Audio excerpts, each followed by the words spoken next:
Make this mistake and your property investment journey will stop before it's even started. And that's due to one simple mistake. And that mistake is buying with your head as opposed to your heart. That doesn't make sense. I met a gent running a investment fund in Hong Kong recently. He'd just been on holiday to the UK, was staying in London, and he came back and he said, I would like to buy a property in London, and for the next 10 years, whilst I'm still working, it'll be a pure investment property.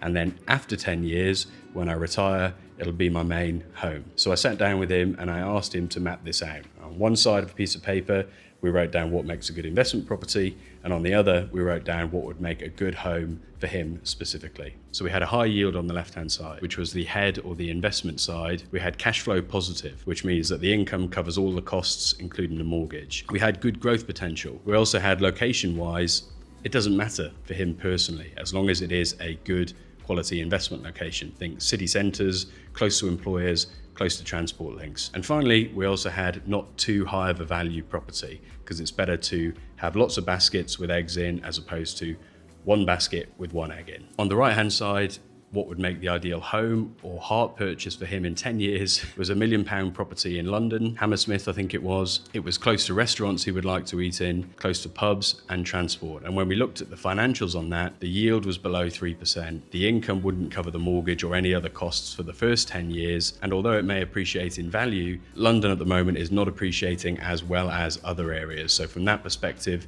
potentially not as good. At the end of this process, he realized that in fact they were actually two different beasts, head versus heart. So his strategy from here was to buy head properties as an investment and then in 10 years, sell or remortgage those to buy his dream home.